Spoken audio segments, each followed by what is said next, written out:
Mr. Gandhi, I'm asking you this question with all seriousness. Do you feel that congressmen were involved? And two, do you believe that you personally, if you apologize for the riots, there will be a finality? The difference between Gujarat and 1984 was that the government of Gujarat was involved in the riots. The government. How do you say that? I mean, the Chief Minister of Gujarat has been given the clean sheet by the courts.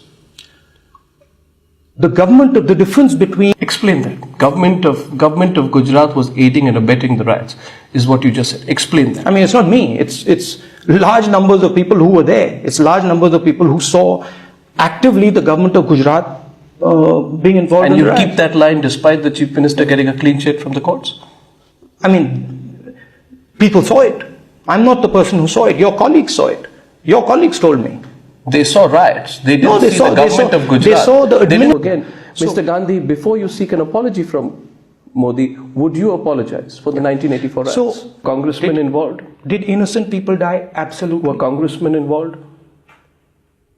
Some congressmen probably were involved. But has justice been delivered to them? There is a legal process through which they have gone. You admit some congressmen were probably involved?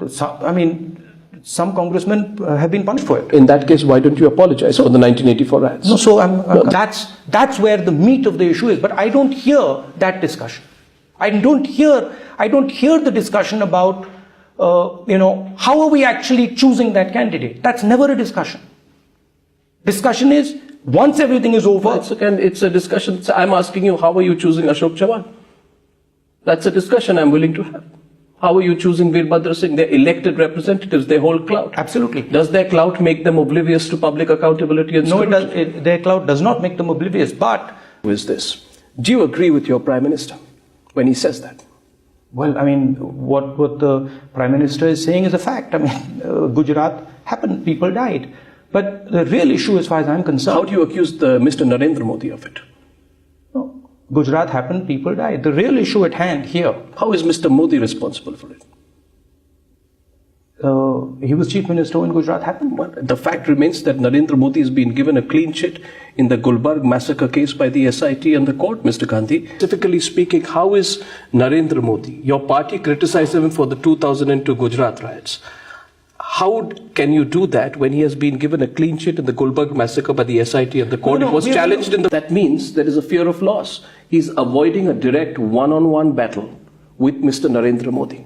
Rahul, you must answer that now. To understand that question, you have to understand a little bit about what Rahul Gandhi is and what Rahul Gandhi's circumstances have been. So the real question, right, is what I'm doing sitting here. The real question, right, is what I'm doing sitting here. You're a journalist.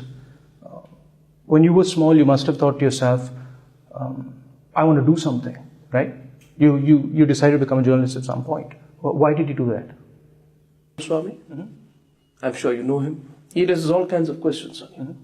May I, with your permission? Oh, of course, please. Subramaniam Swami has raised questions on your degrees. He says, why does he claim he has an MPhil from Cambridge? Cambridge has no record of his thesis. You cannot get an MPhil without a thesis. He says, yes, he went to Harvard. When Rajiv Gandhi was Prime Minister, somebody, and I won't name, gave $11 million to Harvard Medical School. Donors quota, Harvard has this quota. Once you enter, in 3 months, Harvard said to him, we don't think you belong here. So he dropped out. He's questioned both your degrees. I want you today.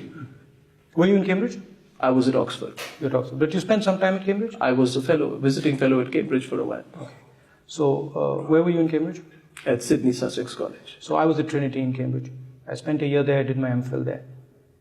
Now, I want your response to what's the response? I want your response to Subramanian. How do you deal with this? You want your silence for all these years, because in this period, 2004 to 13, wholesale price index of food goes up by 157%, vegetables by 350%, and onions by 521%. You don't speak on that. When Raj Babbar says you can get food at 12 rupees per meal, you don't speak then. When Rashid Masood says you can get a meal for 5 rupees, you don't speak then.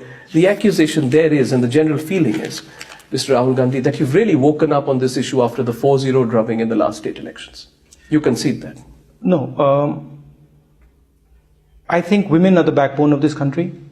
I think women need to be empowered. I am absolutely against the concept of dynasty. Anybody who knows me knows that, understands that, right? Have a debate with Narendra Modi if he agrees to a debate on any of these issues.